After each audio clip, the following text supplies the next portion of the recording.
怎么说？请问您是需要开退税单吗？请问您是需要开退税单吗？Hello。Yes. 麻烦给一下您的护照。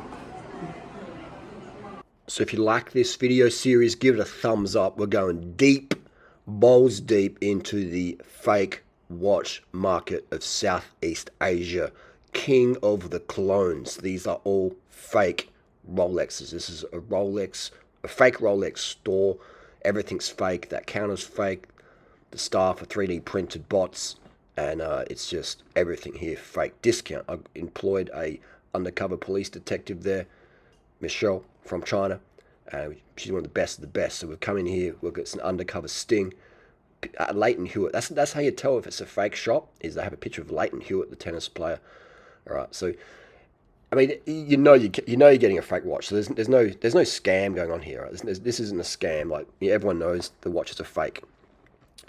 But sometimes people buy these watches and then they sell them on the market and they claim they're real. So the staff in here, they're not trying to sell you a fake watch. Everyone knows they're fake. Okay, so this is what a fake Rolex looks like. This is called the Day Date Daytona, and it's the blue colorway. So it's a bluesy Day Date Daytona, I'm told. Fake gold, and you can tell it's wrapped in plastic. So how do you know if you're getting a fake Rolex? How do you know if your watch is fake? One, it'll be, I'm wearing a hat, undercover here. So I've got undercover camera, and I'm just filming this stuff. They don't know I'm filming, And so they got heaps of other watches, man. And how much they cost? They're not cheap, man. These super clones aren't cheap. They're around $100 USD. $100 USD. Okay. But then people buy them up. They buy bags of them. And they go to Dubai, and they sell them for like $10,000 a piece. Okay, so it's a big thing. And the police are cracking down on it. So what they do, so how do you tell if your Rolex is fake? One, it's got plastic on it. Plastic, all right? Rolex is, real, genuine Rolex isn't made out of plastic, all right? So this has got plastic on there, man. Plastic on your Rolex, bro, How fake can you get? And it's got a little orange tab on there. So it's got little orange tabs on there. She's pulling out some gloves. Now she's going to remove the fingerprints. Just because so there's no like traceability of the watch. So she's removing all the fingerprints on the watch, which I think is a smart move. Because what if Interpol picks up on this stuff, So, and then they say, hey, you can't be selling fake watches. Okay, so this is how you tell your Rolex is fake. One, there'll be plastic on there, and two, there won't be any fingerprints on there because they've wiped it. They've wiped any legal traceability of their fingerprints on the watch. So she's washed off all the fingerprints there, and she said found a few more. And she's going to wash a little bit more off. I don't know what she's doing now. I'm not sure what she's doing there, but so that's what they do. There'll be no fingerprints on the watch. So the first thing you do if you're checking for a fake Rolex is look for fingerprints. If there's no fingerprints, you know it's something suspicious, and there'll be plastic on there. So there you go. So this is all you have to look for. The genuine Rolex, you got fingerprints, fake. So no fingerprints means it's fake, and if you got plastic or no plastic on there, it means it's fake. So they peel the plastic off. So yeah, it's interesting. But yeah, so they're about $100 each. They make them out of crushed up baked bean cans, like the steel and plastic. They sort of mush them all together, and they forge them in these big presses in these back streets of Asia, like in Shenzhen and Manila and Bangkok and Singapore, in the slum areas, especially Singapore. In the Singapore slums, they manufacture these watches in mass because it's just cheap labor, man, and they get. There's like 5-year-old kids making these watches, even babies, man. They got babies on the Rolex, the fake Rolex line. Babies, man, literally. They teach babies like 1-year-old how to make these watches. So people might say ethically it's wrong to buy the watches because babies make them, kids make them. But I think like if you're a baby and you work at a fake Rolex factory, a sweatshop, by the time you're 5, you're probably going to have a few $100 in the savings in your account. So then you're rocking the kindergarten, and you got lunch money, bro. So imagine that you're rocking up to kindergarten and you got your own lunch money, and by the time you hit superannuation, but by age 18, so I'm undercover there. So yeah, wearing a hat so they can't be recognised. Vegan hat, no worries. Low body fat, Adidas, And people are like, why are you wearing super shoes, bro? We're wearing super shoes in the Rolex shop, the fake Rolex shop. In case I have to run, man. In case I have to run.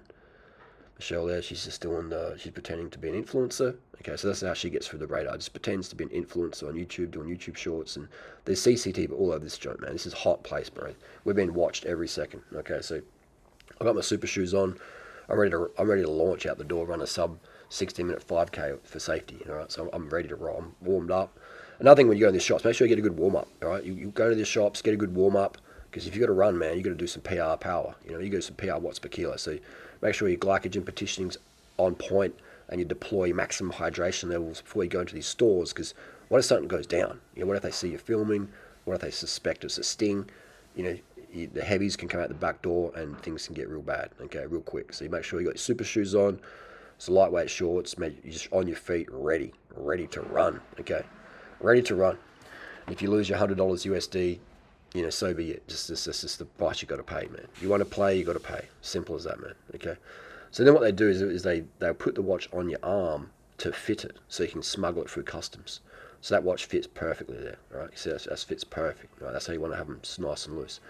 And then for an extra $5, what they do, they try and upsell you. Say, look, for extra $5, we can give you this little like this fake serial number thing that matches what's in the watch. So they print it up. They crack off that case there, they engrave it on the spot, and they print it up like a little 3D printer laminate card thing. So extra $5. I think that's good. And then for another $10, they do a dodgy receipt for you. So and then they make sure on this dodgy app, they just have this app that they've hacked, and it just matches the serial numbers. So then if you want to sell it to some sucker who thinks it's a genuine one, then they say, just show them this card, show them a piece of plastic, show them a screenshot of some dodgy app, and look at this. She's really good at copying the signatures there. Look at that. She did it perfect like that. So these are very skilled workers. They're very smart. They're very entrepreneurial, and it's just amazing. And they give you fantastic service. The service they give you is very, very good. Look at that. It looks genuine as, man. They got this little fake Rolex thing. You can tell it's fake because it's got chips in the cardboard and stuff. It looks used. So then they give you this warranty. So they give you water. They give you fake Evian water. It's actually they just fill up at the back, up the tap, on the sink from the bathroom, smoko room, and then they write you up some paper receipt, bro. She basically asked me, what do you want me to write on the receipt? Whatever you want. This is another $10, and people say, hey, the watch is only $100. All this other stuff's $20. That's like 20% of the value, man. That's 20% of the net value of the product just for paperwork. I think it's a good idea because it just increases the value of the product, because then you can say, hey, look, I've got official paperwork. Now, this is another little machine here. There's a bit of a block with the English, and now they're doing some more engraving to match the serial numbers. There was a bit of, because my Asian language, I don't speak Asian that well. I'm not fluent Asian. And this chick here, she's on the phone now. She's just like, just checking to make sure the cops aren't out the front. All right, so they get raids all the time, man, and it just gets hectic. So if the cops raid here, and you're in the shop, man, you're done. All right, just act like you're lost and asking for the directions to the public toilet. Okay, so I don't speak Asian, so I didn't really understand what they're saying. But they put this your fake Rolex. They put it in this little machine here, and it pressurizes. It pressurizes the waterproofness of the watch. So these watches are actually waterproof, and they match them to the same cabin pressure of a genuine Rolex, which is about 134 pounds per square inch. That's the cabin pressure of the Rolex genuine ones. So they do some hydrogen atoms or something like that. They inject it into the watch and they pressurize it. So these watches are actually waterproof. So if you're on a holiday, you get your Jetstar flight to Bali, you had a few bintangs, and you're in the Bali pool, what's that beach, Kuta Beach in Bali there, and you fall in your mate pushes you in the pool and you got your fake Rolex on from Dubai, you're good to go, because the cabin pressure is 133 psi. So that's pretty cool. And then they grease it up. They grease up the pins. This is to screw back on the face of the watch. They just grease it up with some gold dust. It's actually gold dust, man. Gold dust, or fake gold dust rather. They crush up fishing sinkers. They spray fishing sinkers with gold lead paint, and then they crush them up and they dust them up, and they use that as this sort of fake gold dusting. But apparently it works really good as like hydrophobic repellent. Okay, so it's a hydrophobic repellent in the pins to put the face back on, and it prevents corrosion. Because maybe you do want to go for a swim in the ocean at night time, you had a few beers in you, want to go for a swim where there's a lot of rips, like in Patong in Phuket. You know, you want to dance with the sharks and dance with the rips and the big tides. So you don't want to have a corroded fake Rolex, and that'd be the worst thing. Be seen on your wrist is a corroded fake Rolex, bro. It's like, bro, your fake Rolex is corroded. So they use this fishing sinker gold dust to prevent corrosions of the pins in the face. And then for another $3, they will give you this little green box, which is obviously fake. And again, it adds to the thing. And you get their Rolex mirror as well. They came from Temu. They're $9.99. $9.99 on Temu. And they decrease the body fat in the mirror. So if you're a bit chunky and you look in the mirror, the mirrors actually reduce the body fat. And so look at this back door. Look at that. Look at that. Look at that, dude. Dodgy. That's full of fake watches. There's some what's that watch Pogacar wears? That Millie Pierre or something. What's it called? Eric Miller Pierre.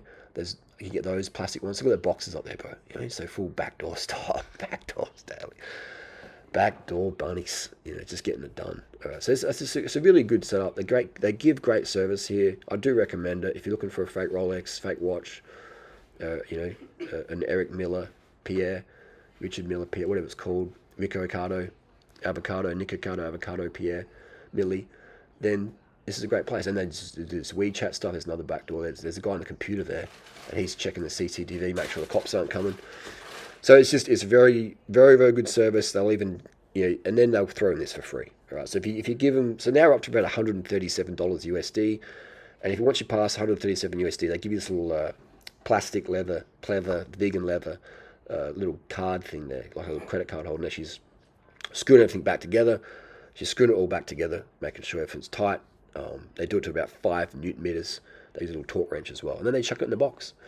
So that's pretty cool. So they give you the fake receipts, the fake watch, the fake boxes, the fake bag.